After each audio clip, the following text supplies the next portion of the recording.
I have these friends, Dan and Sheila. They're podcast hosts. Welcome to Profiling Criminal Minds. I'm Dan.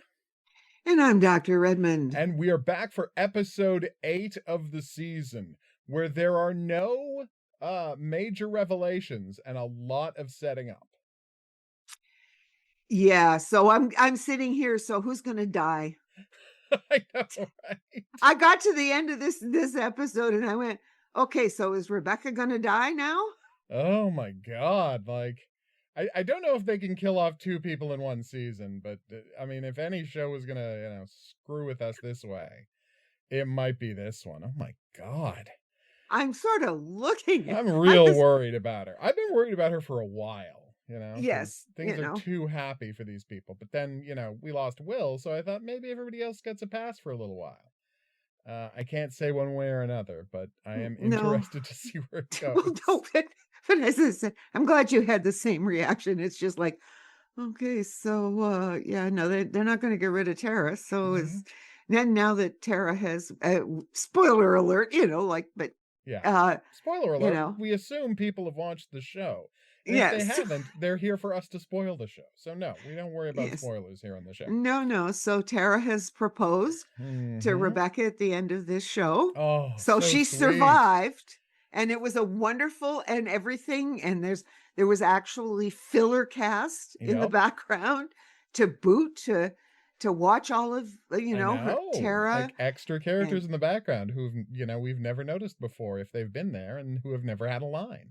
Yes, the kind of people you want around to witness the happiest moment of your life. Your found family. Yes, the extras. Your found family, and so Tara and Rebecca, of course, accepted, and everybody's absolutely thrilled and happy. And we'll tell you how Tara got there, but but no. So anyway. I'm gonna hit you with something. All right. I'm gonna ask you a question. I want you to think about this. Okay. How many characters on the show have not had a psychic journey of self-discovery? Derek. Derek did have one. No, he had one. No. His dad showed up. I remember. In the form of Danny Glover. Yeah. Yeah, that was wonderful, actually. Yeah, it was.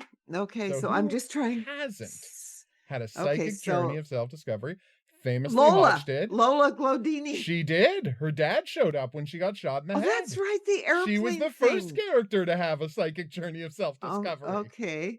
So let me think. I was going to say because, David I was thinking how it ended. Having a psychic journey of self-discovery. So which character has never had a psychic journey of self-discovery? Yeah. Okay, so, I guess Will never had one. No, I'm talking about the cast. Oh, the main cast, yes. The cast. Okay, so this is now Tara's journey. Last 2 episodes of the original show were Spencer Reid having a psychic journey of self-discovery. Yeah. Yeah. No, I'm just, because... It's tough, right? A lot of psychic journeys of self-discovery. Maybe? Who's Daniel? No, I mean...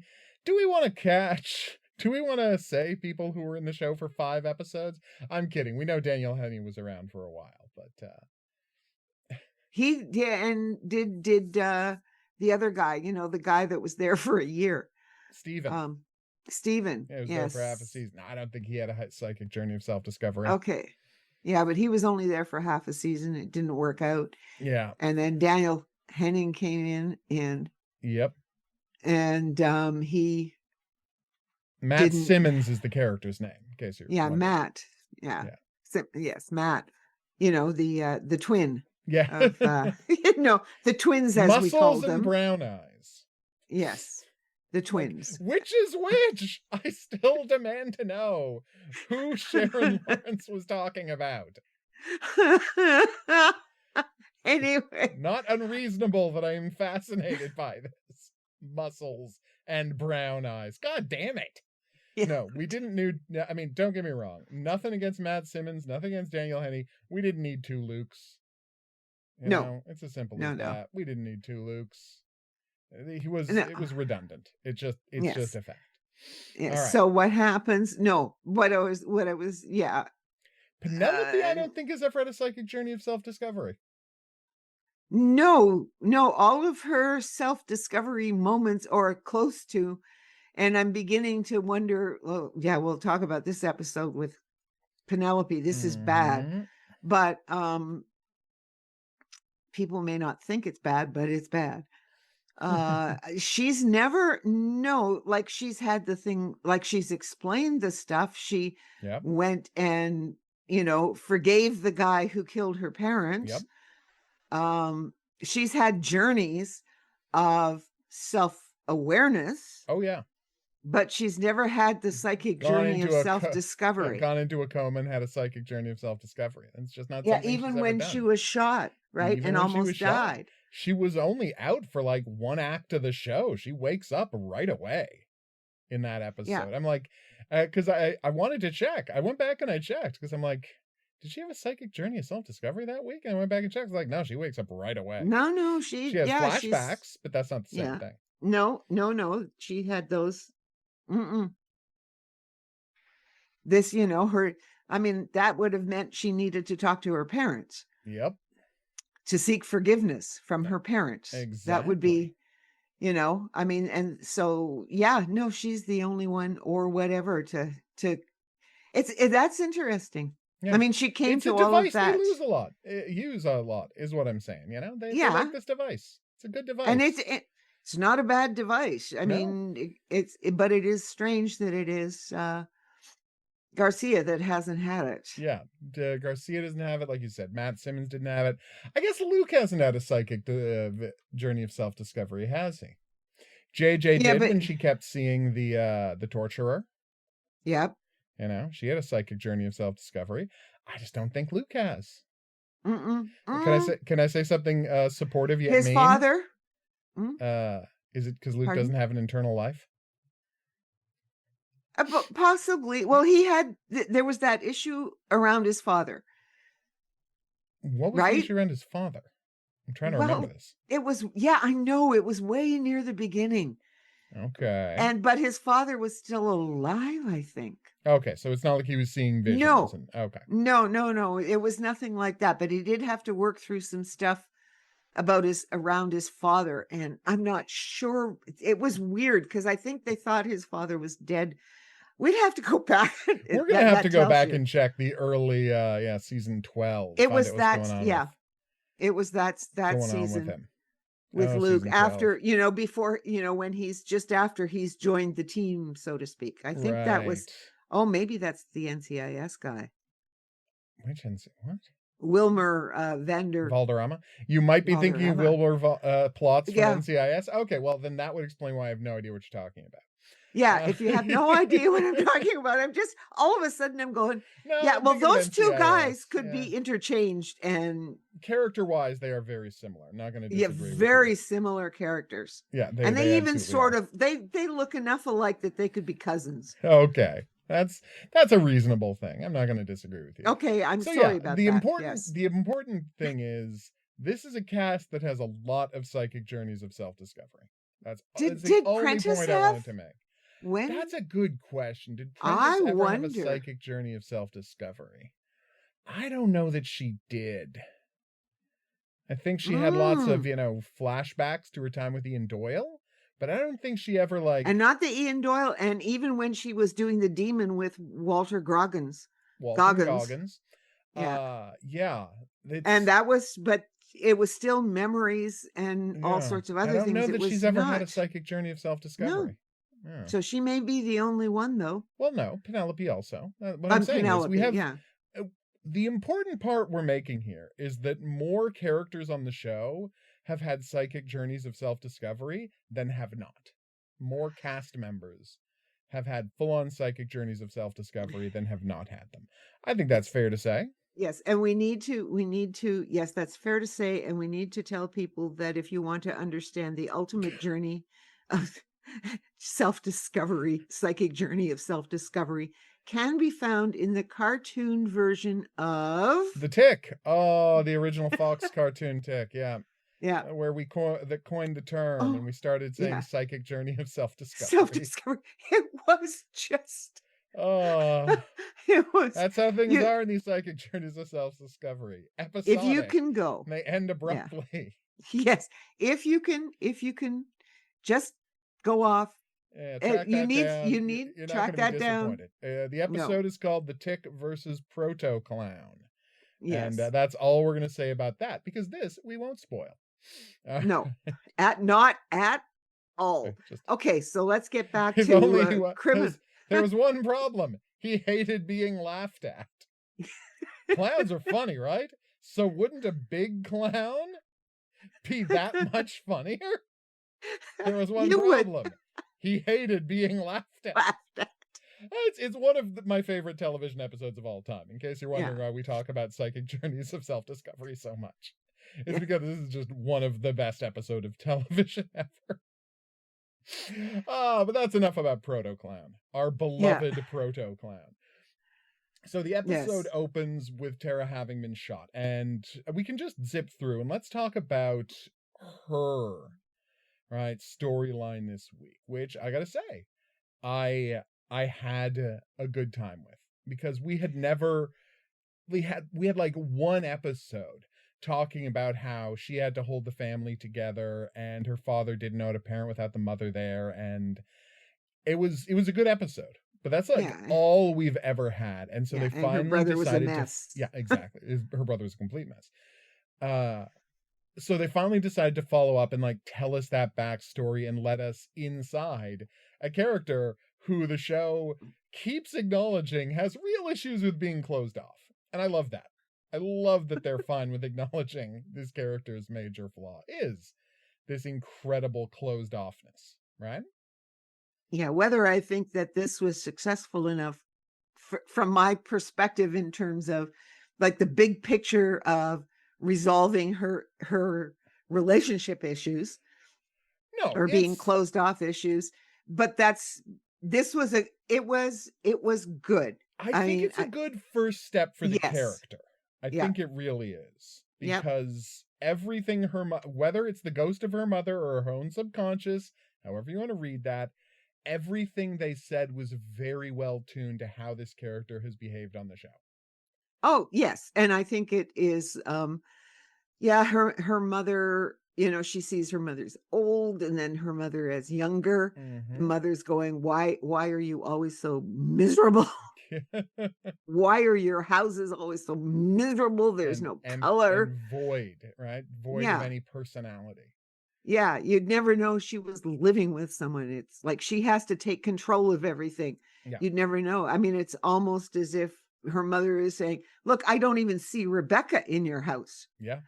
When supposedly, this is the love of her You're life in this, and they're living yeah. together. Yeah. Yeah. And so that's how it starts off, Mm-hmm.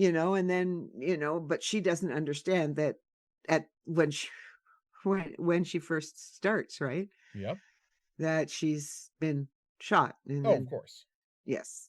She has no idea. And so that was good. Like, it was good to know that we were correct that she survived. We were wrong. We thought the ex was dead, but no, he's because he was only shot in the shoulder. Yeah, we dismissed him last week, like the most suspicious man in the history of television. We dismissed him because we thought he got shot right away, and we're like, oh, okay, well, there you go. Well, I thought he got shot first. Yeah, exactly, but no. Apparently and I didn't go back and watch. No. I didn't go back and watch it, but I was certain he got shot first and then she got shot. Like when they do the reenactment, like I thought to myself, okay, I'm not going to go back. I'm going to wait and see what Dan thinks. Trust him on this one. I think we got to trust him on this one. But you're right. It was not my memory that he got shot last. Second, but it did all happen very quickly though. So Yes. So maybe I will go back and look. After exactly. we finish this episode. I'm not going to accuse them of cheating us on this. It all happened very fast, so I would not be surprised if we're just remembering the details a little iffy because it was so quick. So yeah. Yes, and the camera had a different angle than we did. Exactly, right? Okay. So, it was actually less suspicious than we're remembering. Yeah. But what I loved, what I did love though was You know, and this is the I hope he does prove to continue being innocent and this was all a setup, because I just like to see people modeling the character, modeling the behavior of, oh, when the cops start accusing you of things, just shut up and call your lawyer. Doesn't matter how innocent you are. The minute the cops decide to start accusing you of things, you just stop talking to them and call a lawyer. Never talk to cops, people. Just call your lawyer. Yeah, you can, and this is the thing that you have to understand about cops. Like, you will never be able to tell a cop a thing that will make them not suspect you. If a cop has decided to suspect you, there is nothing you can tell them that is going to make them not suspect you, because in their eyes, you have become basically a thing, right? A thing Yeah. they have to break in order to get, their clearance. So it's possible it's possible to change their minds. It's almost impossible to change a cop's mind once a cop has decided you did it. They're very bad at accepting new evidence.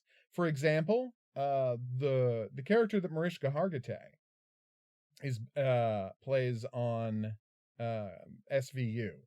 It's bad that I haven't seen SVU in so long that I'm blanking on this character's name. But anyway, the woman she's based on is a, crusading, well, one of the people she's based on is a crusading prosecutor from New York. And that woman to this day thinks the Central Park Five are guilty. Now, the fact that, like, the actual rapist and attempted murderer has confessed and all of the physical evidence points to him, no, that doesn't bother her at all. She decided 40 years ago who did it, and she is not able to allow new information into her head. And that's how cops are trained to be. So what I'm saying is, never talk to a cop. Just don't give them anything, because no matter how and not even no matter, not the DAs or whatever, like, because let your lawyer handle it. I don't assume any of our listeners are going to be in a position where they are wrongfully accused of anything, but if you are, or hell, even if you did it, don't talk to the cops. Never talk to the cops. Yeah. Unless they come to your door and want to know if you heard something, because there's been a guy butchered a block away from you. That's not you being accused. You're not being accused. They just want information. That's okay. That's fine. If somebody knocks on your door, you see a blue car, you can tell them if you saw a blue car. That's not the kind of thing we're talking about. Yeah, no, I know. I know. I just want to tell. No, it's fine. You're right. Yes. We should make it clear that we are not against the existence of police as a profession. It's just, no, we are not defund the police people. Yeah. My favorite, we want honestly, well, we would like it if cops were, had to more human, didn't have guns, and were trained to actually do their jobs, which, mostly they're not. Outside of, in America. Here in Canada, cops actually need a lot more training, and it's why they're better at their jobs and less evil. Now, there's still plenty of evil cops here. I'm not gonna go into a long tangent about a certain scandal in the Ottawa Police Department, but people from Ottawa. Toronto has plenty of things, but Ottawa, we had a pretty big scandal about cops not bothering to investigate some stuff, and people who know, and that's all I'll say about that. But I like to see the show modeling good behavior, like that one episode of CSI where a guy, CSI Miami, the only CSI I watch, where a guy was thrown into a wood chipper while working on a guy's front yard, and they go to the door, and it's like, hey, did you see anything when that guy got thrown in the wood chipper? And the guy's just like, ask my lawyer. And boom, done. Slam the door in their face. Yes. That is the behavior I want to see people have on television. Oh. Okay, let's get back to this episode. All right, let's get back to Remember, you've only got an hour. No, I do. It's and by the way, in case people are wondering or questioning our commitment to the show Criminal Minds, here is a true fact. We're recording this on Friday. I just watched the episode. I am on deadline for a script. I basically have to write 20 pages today to finish this script. Also, Squid Game came out. Came out, I know. But I'm still here Yesterday. talking about Criminal Minds. So, don't question my dedication to Criminal To Minds. Criminal Minds, because I got a script to yes. turn in. I got, I got to watch Squid Game. There's a lot of stuff I need to do. Criminal Minds comes first, okay? Yes. Remember that. Believe that. Yeah. I do love Criminal Minds, in case that wasn't clear.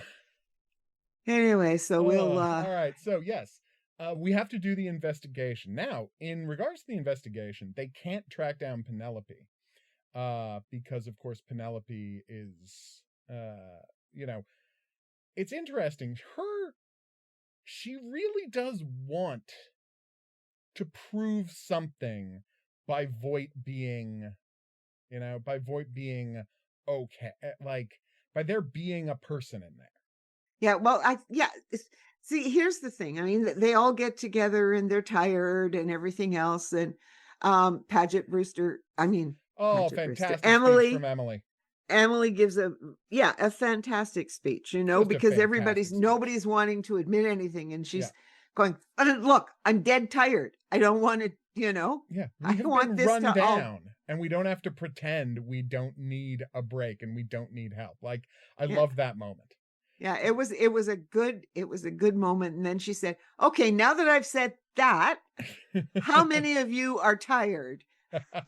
All their hands go up. Then nice. A little bit of shame in their faces, for not, it's, there's have nothing to be willing wrong to admit what's going on. Right? Well, because this has been because they go looking for it. First of all, we find out that Tara that the guy is okay, except that his discussion with Rebecca is still a little suspect. Oh my God. Yeah. They want to make him super suspicious all episode long. Yeah. All episode long. Okay. He's particularly that he's kind of, they start thinking, geez, just a little bit of stalking behavior here, or, he hasn't let up, but, and then Tara, they come out, they hear that Tara is fine. She's going to have to, like in all cases of psychic journeys of self-discovery, she's going to have to decide whether she wants to live or die. I know. And that is the nature of how psychic journeys of self-discovery work. You go in and you could give it up, and then no, you have to decide you want to be here. That is just how they always work, and we love them for it. Yes, and these are not the only shows that have them. So no, God, no. This is not the only show. So it is, that there's a popular British show where the entire show is a psychic journey of self-discovery. Jesus. No, that would be a spoiler if I said what the name of the show was, so I won't say the name of the show. But you know what I'm talking about. We love that show. Yeah. The whole show, Psychic Journey of Self-Discovery. Yeah, that was a great show. Anyway, let's because that's a big spoiler if we ever exactly if we say what show it is. That one I'm not giving away. But no, what I loved, right? And what I genuinely loved in the episode is, again, reinforcing the family aspect in every part of it, right? About how these people have learned to rely on each other. And even a character who is as closed off as Tara is, and who does have as many problems relating to people. And the fact that it's like they're owning the way this character has behaved her entire run on the show and saying, okay, well, here's where that came from. Yeah, this is one of the key moments in this. Exactly. Here's where the damage got done. And I love that they're just embracing that and exploring this character because, let's face it, the overplot of the season does not move much this week. That's and that is the big objection I think we're going to have to this week's episode. Is that fair to say? Yeah, I would think so. By the time I got to, because I don't know what's going to happen in the last two episodes, and I'm not even going to believe they only have 2 episodes left. Yeah, I'm not even going to guess at what's going to happen in the next 2 episodes.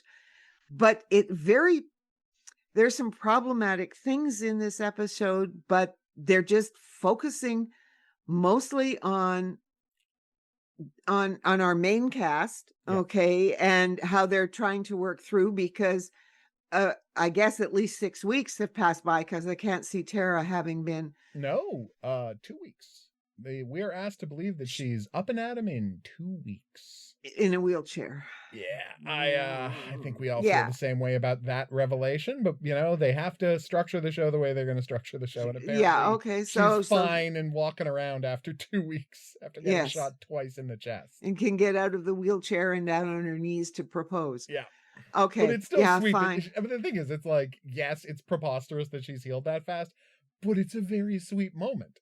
So it's Yes, like, so do we you want ignore realism it. or do we want the emotion? We want the The emotion. emotions, so that's fine. But no, because here's the thing. I mean, they're going through this and they start talking, Yeah. right? And at least there's some realism in the sense that they do understand the power of Cyrus. We do have them talking about the power his uncle Cyrus had This over is the him. point I really liked, where Yeah. the characters were very smart because they observed that, like, look, what we discovered in his treatment was that you got to put him in a room with somebody. You've got to Yeah. have him talking to somebody, right? For it to affect him and to make him remember things. He doesn't remember things unless he engages with the person. Yeah. And suddenly his uncle Cyrus is there actually engaging with him. And the question becomes, well, how, and this is the question you or I would ask, right? And it's great to see the characters ask it. How did the disciple know that the best way to get to Voight and to trigger his memories and to bring back his old personality is for face-to-face contact with people? Yes. And so they immediately it's got to be somebody at the hospital. And so we're back to, oh my God, is the doctor really his disciple? Well, I'll tell you that because what happens, of course, then Prentice calls her in, tells her that it's got to change every 2 weeks. Yeah, we got the entire staff has to change. And that's just the way it is. Understandably is like, that's not really actionable in this kind of a setting. Well, no, but the nurses and the rest of it, because you never know who the disciple is going to be. No, of course. But the point is that Dr. Ochoa says, and me, what about me? Oh, no, you're going to be fine. You're going to stay. Oh, I know, right? No, why don't you guys suspect her? We've suspected her now for a while. We didn't like the idea that it could be her, but she is certainly not in the clear, is what I'm saying. No. And this episode did nothing to make us be less suspicious of her. No, simply because they're not going to. And I understand, at one level, I understand why they're going to say, because how many neurobiologists, are they going to have, right? They don't have a lot of other people expert in this who can work on his case. But I'm sure that they could call somebody in who would be willing, and then just give it a shot. Give it a shot. Now, so you're seeing this, and you're also seeing that Penelope isn't around. Well, she's wiped out, but then, I mean, that, you see, then again, there you get that scene. So they go back to the hospital, right? And all of a sudden you see Voight, and he's sitting on the bed and he's watching, and there's Penelope, and she's fallen sound asleep in his room on the chair with and she's just fallen asleep. She's dead. And this is where she's going to go to get some comfort and sleep. This is what I'm finding so fascinating. Okay. And then Dr. Ochoa. She has so made his redemption core to all of her worldview. It's really interesting. Well, and it's scary. She's just hanging out with Voight now. Casually. Yeah. She is comfortable sleeping in the same room while he's awake. Yeah. Well, he was probably asleep when she fell asleep. But he's not locked up. No, he's not locked up. She just goes into his room. She sits and watches and falls asleep. That's my point. I'm just this is where she's most comfortable? Hanging out with Voight? Yes, and then Dr. Ochoa comes in, and the two of them have this friendly conversation Yep. about Penelope. I And isn't it know. so nice to see people sleeping like that? And I guess I'll never get to see my children again. And Dr. Oh, Ochoa is just, and I'm watching this and going, it okay, really does seem to be setting up that she's the villain, doesn't it? like I'm going, and there's nothing here that's telling me that she's not, you Yeah, know, it does seem to be going in that direction, is what I'll say.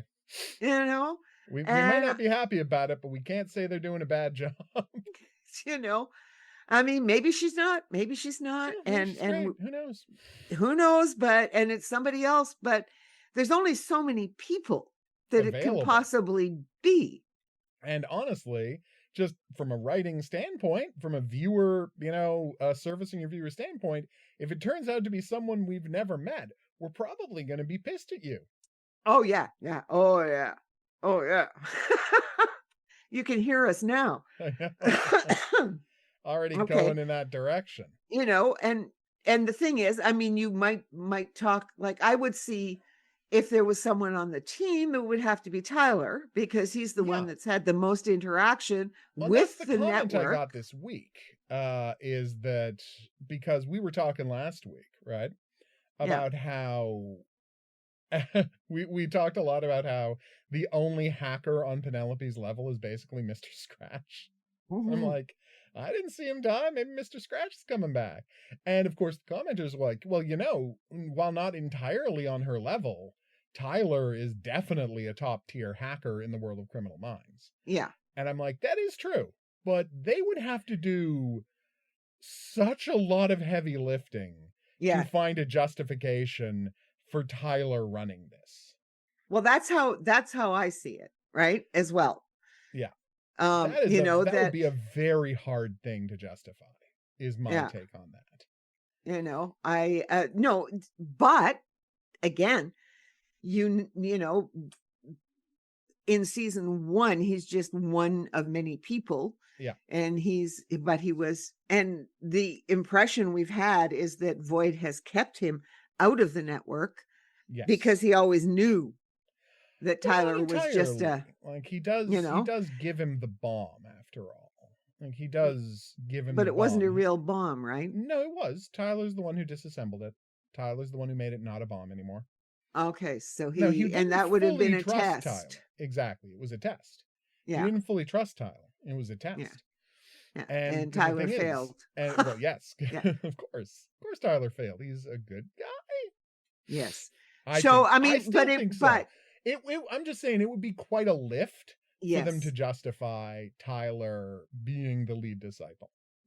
Tyler would need to go on his psychic journey of self-discovery for us to figure this out, right? Yeah, I mean, he kind of already had one in the episode where they did with his sister, where they hypnotized him to make him remember the last time he saw his sister. That was honestly almost a psychic journey of self-discovery already, as this character had. So, I will say almost. I'm not going to say it's a complete, but it's as close as we've gotten with the character. So there you go. But yeah, I don't know how I would justify him. I mean, like, trying to sell the idea that he's been evil this whole time, I think is too heavy of a lift, right? No, So you wouldn't do you wouldn't that. buy it. You wouldn't. No, it would have to be something that was implanted in his subconscious and then gets triggered later on. Well, you know what you could do, and I mean, I'm not saying they should the sleeper agent, Well, no, the sleeper agent is one way. The other way is and this is going to sound crazy, but the only other way I could see it is if they announced that, like, that Tyler, because Voight was going to get away with it and now he's in a coma, right? That Tyler would have to be, this is going to be strange to say, but essentially would have to have thought that the only way to destroy the network once and for all would be to reactivate it and to make them come out of hiding. And it's like, and that would risk getting people killed, yes, but it would also allow them to catch all of the killers who were out there. And I'm not saying they're going to use that justification. I'm saying I think you could almost buy that as a character motivation. Oh, yeah, Yeah. I think that Okay. could work. If I think that could work. Yeah. If they wanted a way to have Tyler be the villain without the secret reveal that he has been evil this whole time preposterously, Yeah. which again, we would not believe at all. No, not at all. But if they So wanted to do that, I think that would be the best way to do it. that And he by still best I has mean, residual yeah. that that the fact that they caught Voight and the rest of it doesn't resolve He's all still of got the his trauma, issues. and he knows that Yes. exactly, and he knows that these people are still out there, and he wants to make sure they all get caught and punished. And the best way to do that is to reactivate the Reactivate. Yeah. network, make the lead like made all of the worshippers come out, and then they can get all of them. It is possible, right? And I mean, I'm not saying that's likely. It's not like this was my theory. This was a comment someone left. But you know me, I'm a nerd. If I hear a comment like that, I'm gonna immediately start trying to parse it to see if it makes sense. Yeah. And That's just how we operate. yeah, that I haven't been looking at comments particularly. There's a lengthy one that I'm going to read after I'm finished this. I just saw it. Okay. But I don't know what's in that, but it is rather this episode was now we managed to talk a lot more. I'm more worried about Penelope than I am anybody else. Yeah, because That of her. I mean, I'm gonna use the word devotion to yeah. Voight. Yeah, I mean, it's like this It's a lot. weird. It like she has put so much energy and everything else into this Mm-hmm. somehow or another transformation that nobody can be that evil. Yeah. That And there's something in there worth that preserving. there's we'll see what they do with it in the next two Mhm. episodes. She seems to be I mean, whether she's 100% sure, whether she just needs to believe it, she wants to save this man. Yeah. And I don't think there's any other way to read what's going on here. You know? Yeah, and I don't know whether this is residual guilt still from having caused, as she still sees it, having Yeah. caused her parents' death. Well, I mean, there's that. And the weird part is the fact that it's like the way Voight, right, of course, exploited her work to get his network up and Yeah. running. Yeah. Like, if she can reverse all of this, she can get rid of any residual guilt she has for her part in it. And I'm not saying she had any actual part in Voight's, but she feels like she does. Yeah, like and nobody's paying attention to that. Penelope. Yeah. Like nobody is paying attention to what, first of all, they did to her by bringing her back when she wanted out. Yep. And, and somehow or another just taking it for granted that she was going to be able to cope. That she would be fine. Yeah. Yeah. And they're not following up enough. So we're going to have to wait and see what happens there. It's going to be a very interesting last two episodes. I'm just like worried. Do they have enough time to cover all of the stuff we need them to cover? Well, There's only see. 2 episodes left. I know. And I mean, the fact is that the new lawyer Voight has also been shot. Yeah, he got killed. murdered. He was murdered, so. Yeah, he was not involved in the setup. They murdered him, and then because he had found something out, and so now they're trying to figure out what he found out, and so. Okay, they point out then this is the key part. Why is it that Rebecca and Tara had to be shot at, right? What did they know? What might the connection be? And as Voight points out, the only connection that he has with Rebecca, the only reason they've ever encountered each other, is the time that guy got framed for a murder that his uncle did. Yeah.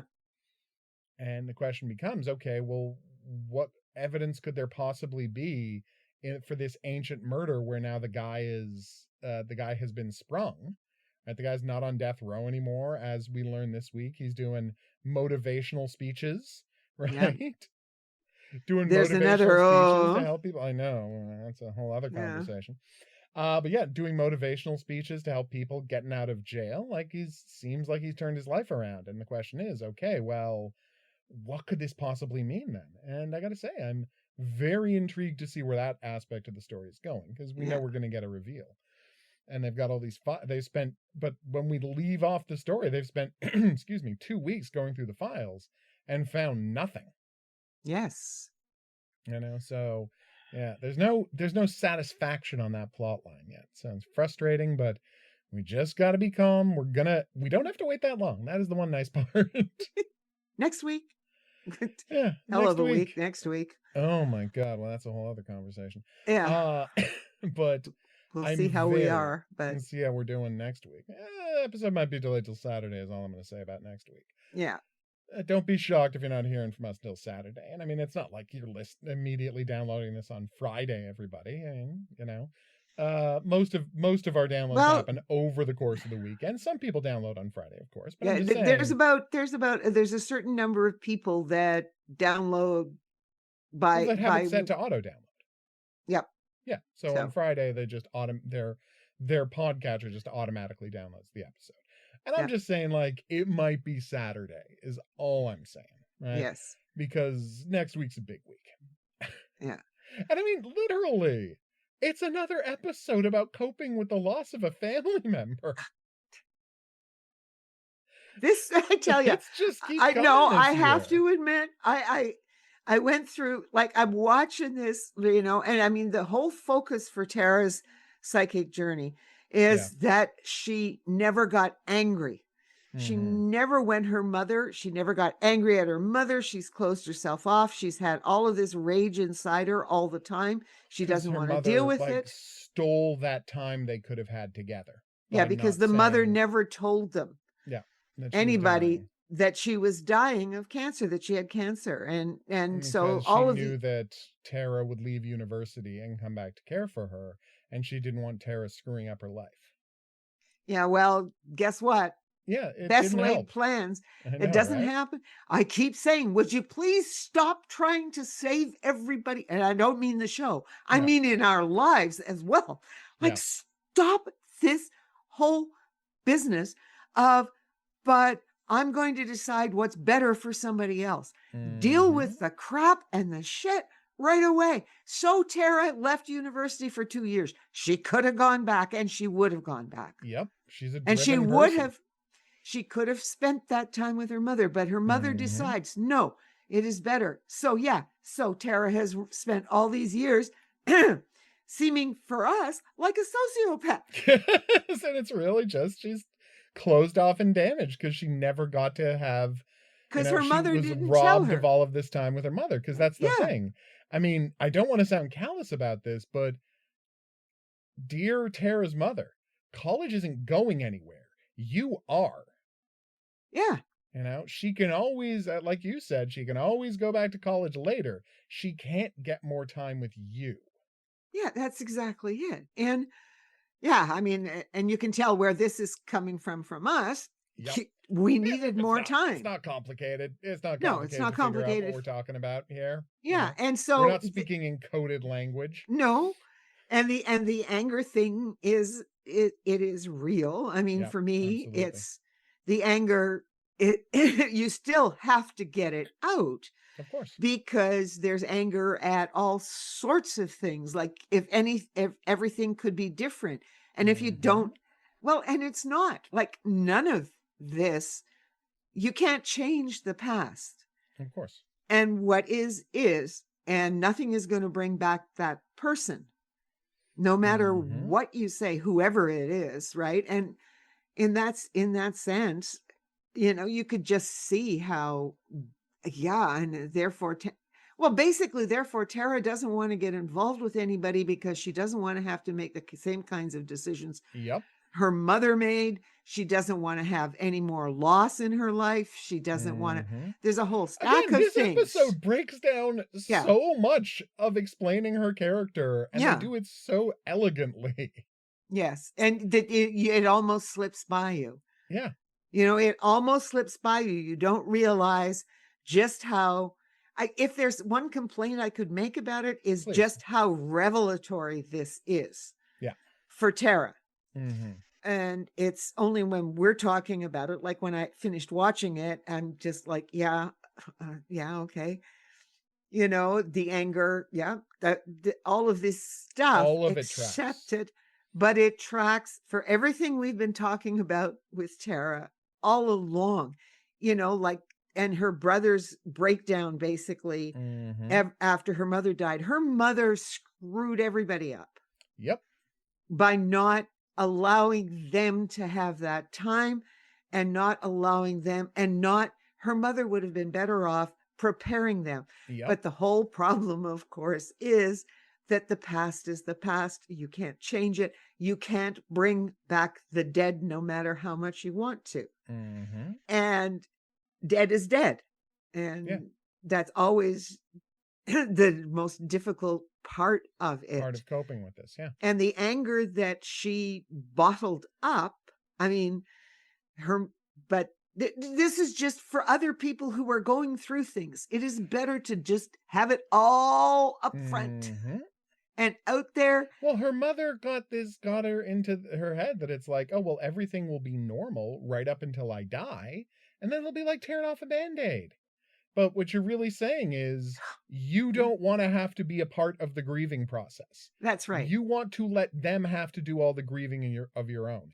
It's a selfish thing to do. Yeah. They're like, you don't want to do the hard work of grieving before you die. You don't want to have to grieve your own life with your family. Yeah. And it's a selfish thing to do. And we don't like her mother as a character, in case that wasn't clear. Well, it's funny, because I've just been, do you remember in Boston Legal when Michael J. Fox was on? Yeah, of course. And how he's going through cancer treatment. He's dying. Yep. Right. And he has a relationship with the one lawyer, and he's cut her off. Yeah. And she just goes and just goes, because they've been having this relationship. And she just goes to the hospital and says, you can't do this. You cannot control your illness. You cannot use your illness to control me. You can't do this. You can't rob me of the time. It was funny, because I watched it after I watched The Criminal Minds. I watched, it was really funny. It was the one that came on a couple of episodes afterwards. Right. And I'm just going, this is, it's weird because it's dealing with very similar issues. Yeah. And therefore Tara, if you don't get the rage and the anger out. But then she had a father who became a drunk, and a brother who was doing drugs and the whole mess with her brother. His whole life. Yeah. Yeah. And Tara couldn't do anything about that. What did the mother think was going to happen? And I think people don't think about that. And I don't think the mother had bipolar disorder. Or anything like that. No. Or anything like that. She was just being selfish. Yeah. And, no. And I'm not saying that, like, you have to be a hero. I'm not saying that when facing down this horrible death, you have to be a hero and do right by everybody. But I think we can be honest about when people are cowards, it does screw up other people, their families' lives. It is just so much. And it's just like I say, I have never regretted coming back to the Sioux as much as this is not my favorite place in the world. Understandable. But the point is that you have to spend that time. And, so the grieving process is different, very, very different if you get to spend that time. And, my youngest sister would come back up for a week, and then she would go back home and do stuff. And then she would come back up to see my mother in the last little while. I mean, it was very difficult dealing with that too. Oh, yeah. All of these things are just difficult, but you can't run away from it. And you can't run away from the fact that you're going to do all of this damage to other people.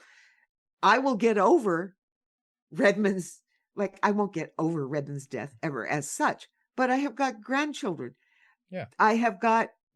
There are all sorts of other people. And that's what Tara And Tara's mother's going, well, you didn't let out the anger. And I would say, sure, it is Tara's probably projection and understanding.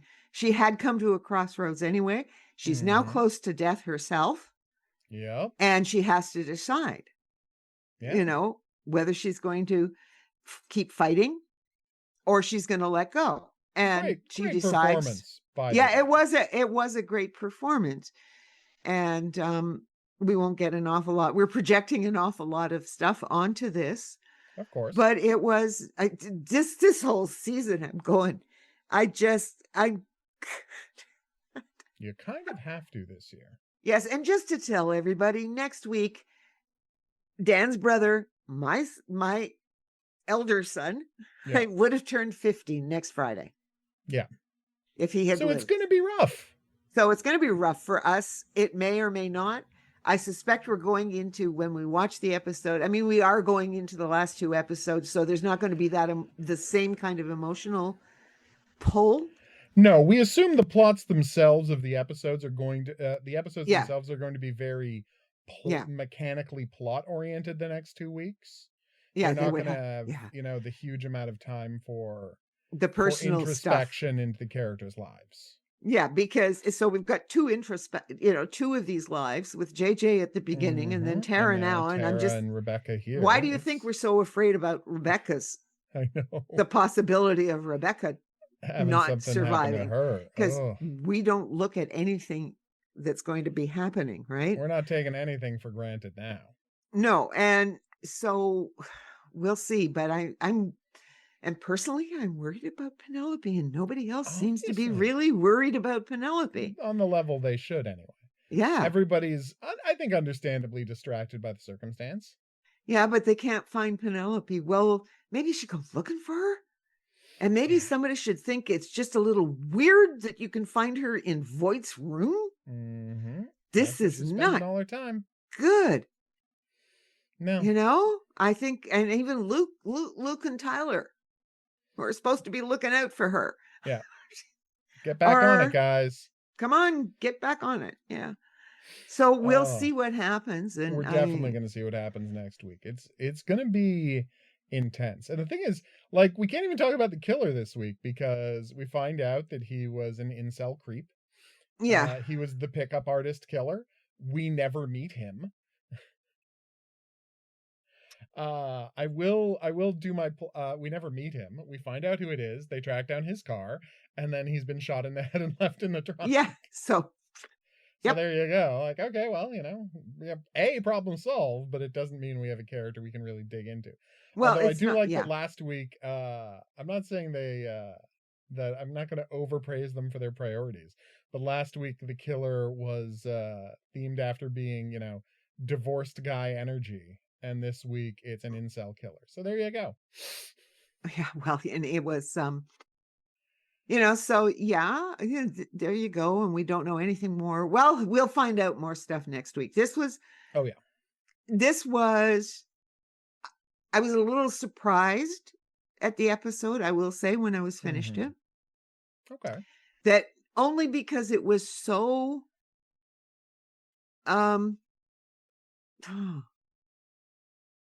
I expected a little more ratcheting to lead us into 9 and 10. Let me put it that way. I see what you mean. No, and it is not. I mean, I think it's a low-key episode. It is table setting. Yes, but you're right that it is not as much table. Like the big reveal this week is that they know that that lead disciple has to be someone in their lives and close to Voight somehow.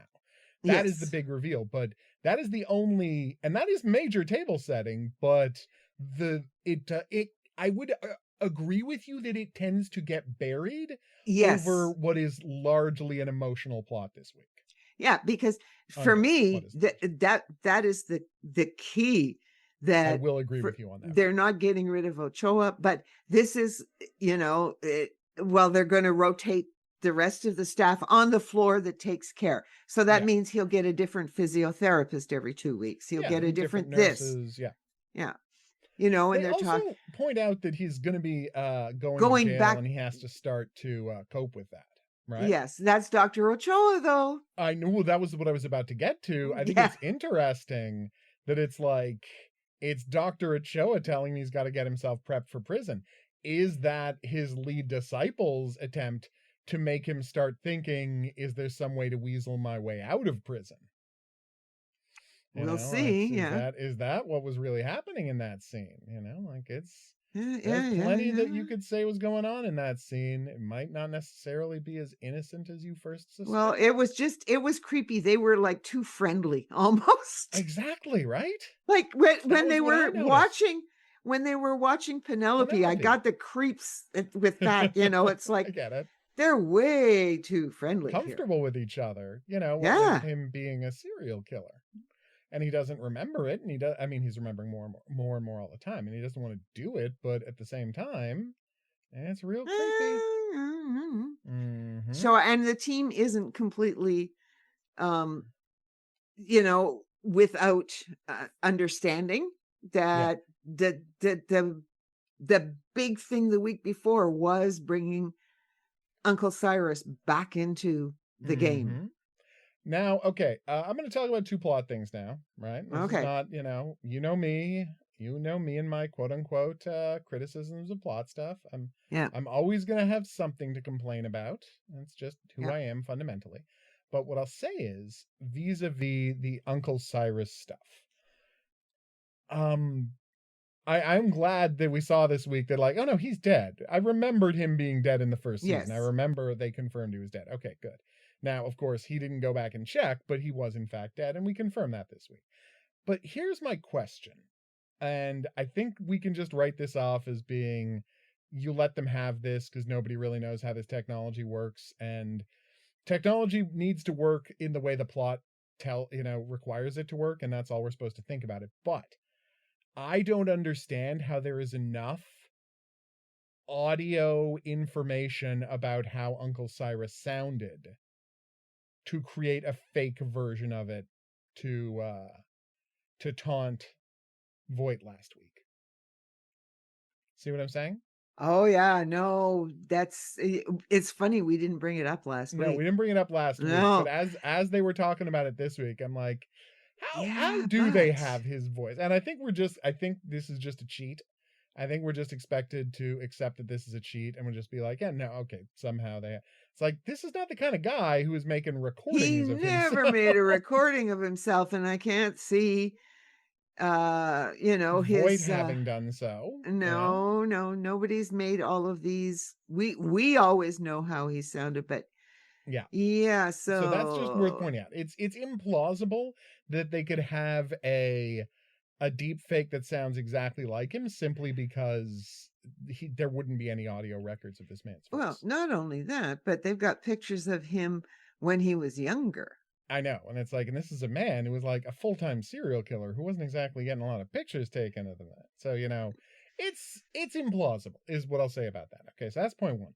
Point two, this is something that bothered me a little. All right, it's not a huge problem with the episode by any stretch of the imagination, but I was a little like, okay, well, what? And that is, so Rebecca's ex is being framed, as we know, for being involved in this shooting, right?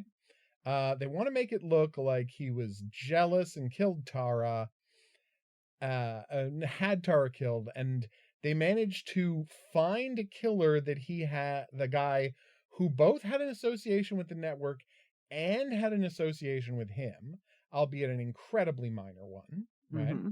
Yeah.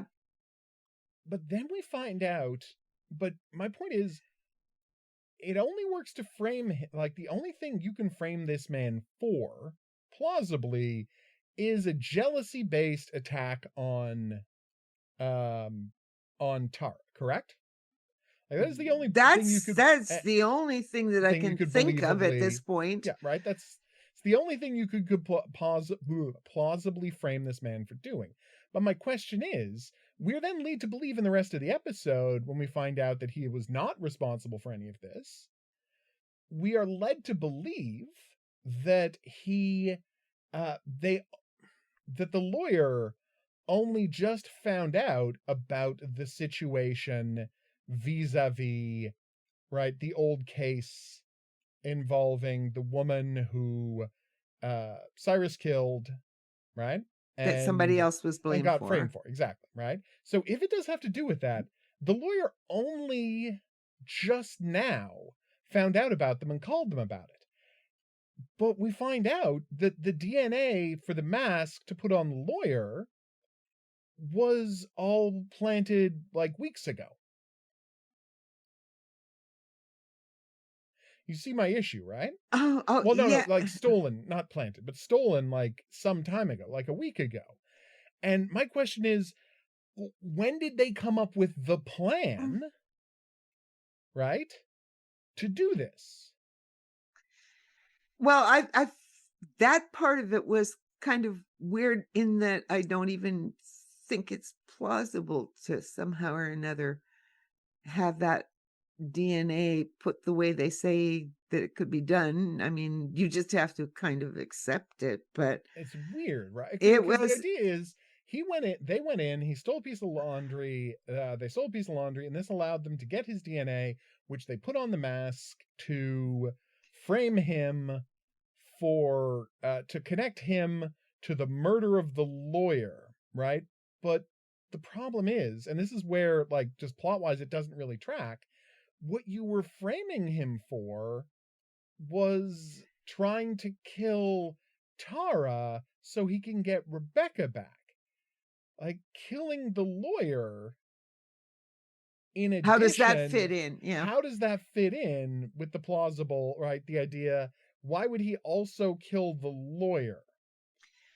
Yes, unless well, yes, I guess we're just gonna have to see if they're gonna be able to wrap that up because I'm still like I still have problems because they're with the whole shooting because they even say that the guy hesitated before he shot him in the shoulder. Yeah, because, and I mean, we're asked to believe, and I mean, I guess we can accept this, that like he hesitated because he wanted to make sure he didn't kill the guy because the plan of the organization is Is to to frame frame him. him. And so he hesitated to make it look more suspicious, is what I think we're being asked to believe here. Yeah, Okay? and but anyway, I all I can say is that we will either say, okay, they've explained it in the next 2 episodes, or we're gonna be really pissed off. That is what I'm getting at, you Yeah. know? In the next 2 episodes, we'll just have to trust or not trust that they're gonna resolve that one Yeah, but because they've so, brought it up. The team has seen it. because see, the They problem make that I have there, right? The problem that I have yeah. is, and I don't think this is unreasonable, right? The problem that I have is that he, in addition to like, okay, so if he had been the disciple, if he had been the killer, if he had been in on it, right? Then the goal would have been to have himself get shot and to cover up, um, right, and to cover up the shooting of the lawyer. Okay, this is all very confusing. They're If very he was, confusing to if even explain. yeah, because if he were the disciple, right, the plan would be fake the shooting on him to cover up the fact that you need to kill the lawyer. Okay, that makes sense. Yeah. But then the He fact that they also frame him for it and make it look like it's not someone, right, like it's not someone who's related to the case, that he killed the lawyer. He essentially had a guy who he knew, who and unbelievably coincidentally was involved in Voight's network, and he hired that guy to murder Tara and also to kill a lawyer to divert attention from himself and his romance scheme. yeah, That is okay. That is what we're being asked to believe, is what they want us to believe, is like what they're hoping that the characters will believe. But it's all very convoluted because why would you not have tried to kill her at literally any other time? yeah. I it Right? no, I'm having that whole part of the plot. Like, I was so shocked that the friend, Mm-hmm. like Rebecca's Yeah, friend, Rebecca's ex. yeah, was alive Yeah, we were sure and that guy was only dead. shot in the shoulder, Mm-hmm. We were sure that guy was dead. Yeah, or that at was a least confusing one. more seriously. You can hear us talking about it at the Yeah, end of the we last assumed he was done, episode. and we weren't Yeah, going to be seeing him again. yeah. It's So I don't know how it's going so, to but fit in, but they've yeah, kept him alive, so he's got to fit in somehow. yeah, and But like I said, the problem that I'm having my head yeah, trouble wrapping my head around, and again, maybe there's an easy explanation for this that we're just not seeing, but the trouble I'm having wrapping my head around is the idea that that anyone would accept that this had been the plan. And here's where the problem really gets. How did they know they were going to have to kill the lawyer? Because the planning, and this is the big problem I run into, the planning to frame him for killing the lawyer, right, and shooting Tara, the ex, right, the plan to frame him had to have started weeks ago, right? They had to locate this guy who was an ex of hers who was going to be involved with the case, right? They have to do all of that, but then they, organize him getting that job. yeah, he has to get that job, right? Yeah, He has to yeah. get that job, and then only later they find out they're going to have to kill the lawyer. And so, oh, good, we've got all of this in place with a killer that connects to the guy we want to frame, and we've already got the guy's DNA on this mask, so we're good to go with all of this. But it's like, but you didn't know you had to start that planning ages ago, especially because it involves tracking down. Because, I mean, you had a guy who, I guess the biggest issue is that there was a guy who coincidentally had a connection both to the network and to the ex boyfriend, right? Because that's the only way the frame job works. But the problem is, if he is just working for the network, right? If he is just working for the network, how do we then justify them having. Framed He would only him. be useful. That's what I'm saying. He would only be useful in the attempt to like get Voight out or do whatever if that guy ended up assigned to the Voight case, which they couldn't know was going to happen. It only literally just happened last week, right? He only got moved to the case last week, meaning that like the window of time for them to have put all of this planning together is like implausibly tight.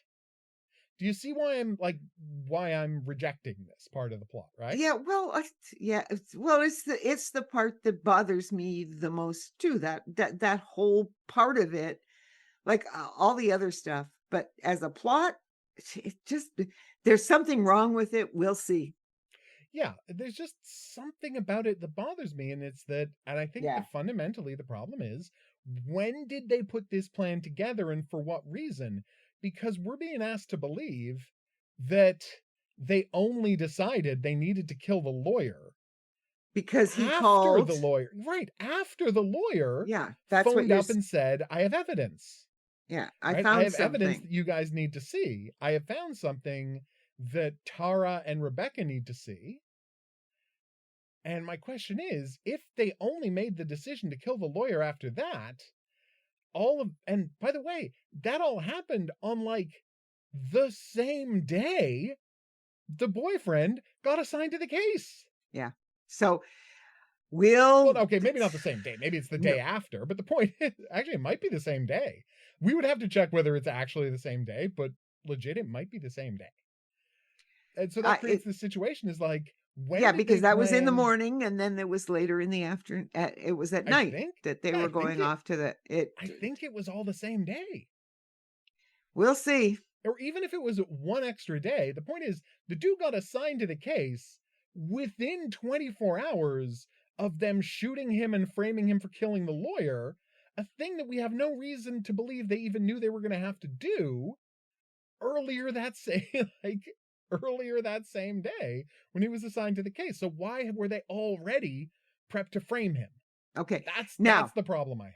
yes. All right. Okay. And I think you've said it more than Okay. once, and it's still Well, like it. no, the thing There is, it's is like, it is I know it's confusing, and crazy. I'm that's sorry if it. this is irritating, but it's like I keep feeling like if I try to explain it further, will I be able to understand what's going on? No, you're getting to the point where nobody's going to understand really. Like you have to sit down and watch it again. Yeah, it's like I want to diagram this out to find out Yes. exactly what time. Like, what time did he get put on the case? Okay. And What this time did the is lawyer yes. get shot?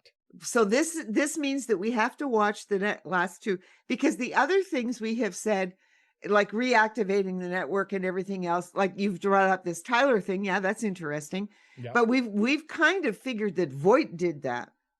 That Voight had basically set all of that To stuff up, automatically happen if and when he went to jail for an extended or period of time. he was in the hospital, like because he set up. There's no question he set up the beating, Oh and yeah. he just wasn't, No, we because he don't know hit if he his. set. Well, no, we don't know if he set up the beating. Oh, No, he we had know the his knife. lawyer paid. Well, yeah, he had the knife, but the point is, we know his lawyer paid for it, and we have assumed he set up the beating essentially to get himself sympathy, so he Yeah. would be able to escape. And the coma was just And it was something he didn't see coming. he Absolutely. didn't see coming, but that there was already something set up in place. That's how we've set that up. But yeah, then I stand this by that stuff, assumption. yeah, and Yeah. But this stuff is just kind of weird. So we're just going to have to put it on a shelf. You're right. We're just going to have to sit down and wait till next week. Yeah, and and so unless we want to go back and watch this episode again and the episode before again and diagram things out, and I may Hey, end I'm up gonna doing screen that plate if it I right. Okay, so if I if you want to do if I that, get go bored, nuts. because we're not going to be doing Squid Game on Sunday. I can't see it. So yeah, probably not. okay, so we're So okay, you might have time to look this over. I might have time to look this over. I know we're spending a lot of time on what is a relatively minor part of the episode, but it's like it's this fundamental problem I have with the episode Weird. that I don't understand one key element of the plot, which is, okay, when did this plan happen? Yeah, and it's anyway. Yes. Well, we'll see when I decide. It's only Friday, so It's only Friday. You got plenty of time. All right. Yeah. Okay. But overall, what matters about this week's episode is the emotional stuff. What matters about this episode is, does it give us a really interesting window into a beloved character? Does it give this character like her due in a way that maybe she hasn't gotten enough of over the years? I would argue, yeah, it absolutely does. So I'm in agreement there too. Yeah, like you can say that we want it to be a little more pedal to the metal as we close in on the last two episodes of the season, but I can't. The actual quality of the episode, the character work being done, the acting being done, I'm not going to find a flaw there. No, I think it's really a great. And we needed, and the team needed some downtime. It really did. It has been very stressful for so this season so far. As we were talking about that last episode, the one that JJ directed, right? Yep. And we're just sort of sitting there while AJ directed, right? Yes. But you're just sort of looking at that and how tense and stressful that one was. So you needed some downtime here, and we've got some downtime. You've got some movement. We've got a whole bunch of questions that hopefully will be answered in the next two episodes. We can fairly assume that the next episode is going to be full, like the next two episodes will just be full steam ahead. Yeah. So I think that is a fair assumption to make. Better, because there's only 2 hours left. I know, right? So there's a lot of plot. All right. Okay. So I guess we'll see you back here for that. For now, though, I want to thank you for watching. If you are listening on an app, a podcatcher, or watching on YouTube, hi, thanks. Please rate, review, and subscribe. That's how people find out about the show. If you have any questions, if you have any comments, if there's any profiling related fiction you'd like us to check out, obviously we are reading the emails, people.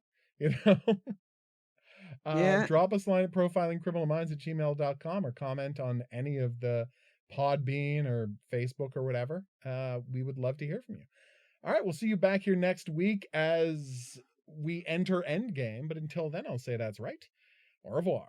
And have a good week.